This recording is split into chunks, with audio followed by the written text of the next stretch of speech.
There is a bowl of leftovers sitting in your fridge right now that you are about to microwave tonight, and I need you to stop before you do, because one of the foods I'm about to show you doesn't just lose nutrients when you reheat it, it changes at a molecular level, and some of those changes have been linked in real research to cancer risk. I'm Dr. Lee. I've spent over a decade studying nutrition and oncology, and today I'm going to walk you through the 4 foods that oncologists quietly stop reheating and exactly what to do instead. Stay until the end, because food number 1 is sitting in almost every kitchen in the world right now, and most people are doing it wrong every single week. Before we start, let me be clear about something. This isn't about fear. It's about information you were never given. Nobody sits you down and explains what actually happens to food at a chemical level when you heat it, let it cool, and heat it again. Your body doesn't know the difference between fresh and reheated, but the food itself does. Proteins fold differently, fats break down differently, and in a few specific cases, compounds form that simply weren't there the first time you cooked it. So here's what we're covering today: the everyday food that's actually a bacterial time bomb when reheated wrong. The kitchen oil habit that quietly produces a compound the WHO has flagged. The healthy vegetable that turns toxic under the wrong conditions. And the one meat that oncologists specifically warn patients about reheating. By the end of this video, you'll know exactly what's safe, what's not, and more importantly, why. Let's start with the one almost nobody suspects. Number 1 is rice, and I promise you this is not the answer you're expecting. Here's the thing about rice. Raw rice can carry spores of a bacteria called Bacillus cereus. Cooking kills the active bacteria, but the spores can survive. If you cook rice and then leave it sitting out at room temperature, those spores wake up and start multiplying, releasing a toxin. Now here's the part that surprises people. Reheating rice in the microwave does not destroy this toxin. The bacteria might die, but the toxin they've already released is heat stable. It survives the reheating process completely intact, so you can nuke that rice for 5 minutes and the toxin sitting in it doesn't care. This isn't a cancer issue directly, but I'm including it because the pattern matters for everything else in this video. What happened to the food before you reheated it can matter more than the reheating itself. So how do you actually protect yourself here? 3 rules. Cool rice within 1 hour of cooking, not sometime tonight. Refrigerate it in a shallow container so it cools fast and evenly. Only reheat it once, not twice, not just one more time. If you've ever had sudden, violent stomach pain a few hours after eating leftover fried rice, now you know why. It has a name: fried rice syndrome. It's real, it's documented, and it's completely preventable. But rice isn't even the one that concerns me most as a doctor. That one's coming up at number 3, and it involves something growing in almost every fridge in America right now. Food number 2 isn't really a food, it's what your food is sitting in: reheated cooking oil. Think about the last time you fried something, let the oil cool, and then reused it a second or third time to save it. Or reheated leftovers that were fried in oil, using that same oil again for something new. Here's what's actually happening chemically. Every time oil is heated past its smoke point and then cooled and reheated, it breaks down further. This process is called oxidation, and it produces compounds called aldehydes, including one specifically called acrolein, the same compound that gives burnt food that acrid smell. Multiple studies, including research published in food chemistry and toxicology journals, have found that repeatedly heated vegetable oils, especially those high in polyunsaturated fats like sunflower or corn oil, produce elevated levels of these aldehydes. And aldehydes are compounds researchers have studied for their potential links to inflammation and, in some experimental models, cancer risk with prolonged high-level exposure. Now, I want to be precise here because precision matters in medicine. One reheated stir-fry is not going to give you cancer. This is about repeated chronic exposure. The restaurant that reuses the same fryer oil for weeks, or the household habit of reheating oil-fried leftovers in the same oil over and over, month after month. So what's the fix? Use oils with higher smoke points for high heat cooking. Think avocado oil or refined olive oil. Never reuse oil more than once, and never reuse oil that's turned dark or started smelling different. When reheating fried leftovers, use the oven or an air fryer instead of resubmerging them in oil. Here's something most nutrition channels won't tell you. It's not the frying that's the biggest issue. It's the reheating of the oil itself that people don't think about.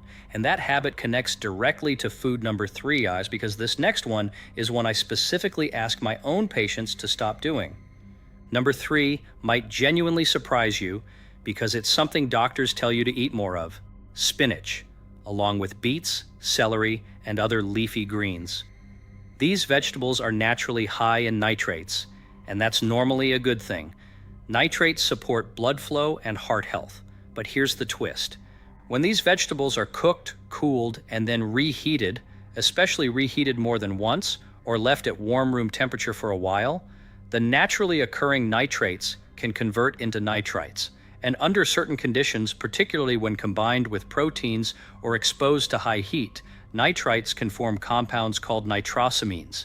Nitrosamines are one of the more well-studied compound families in cancer research.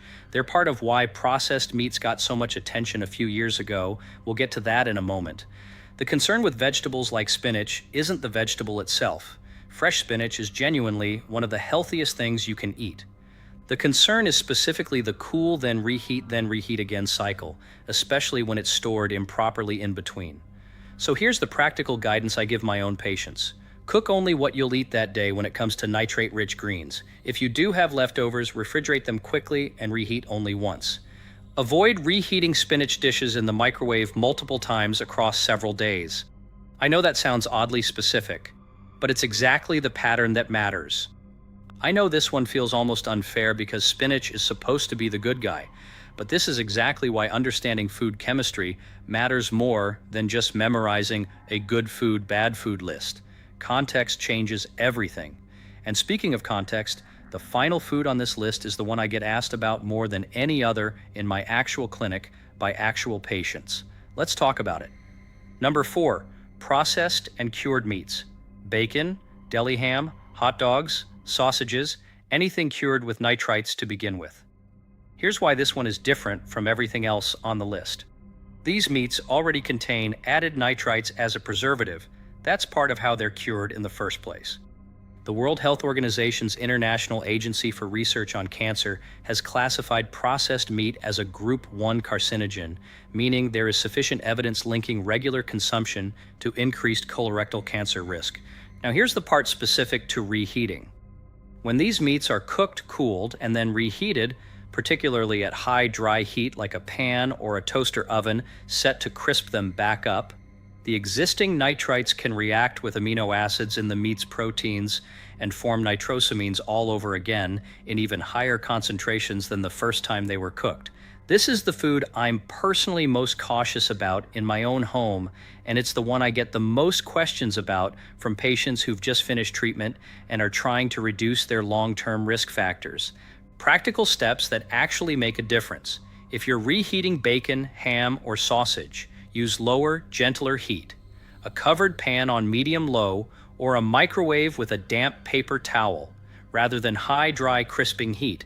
Avoid reheating processed meats until they're charred or heavily browned.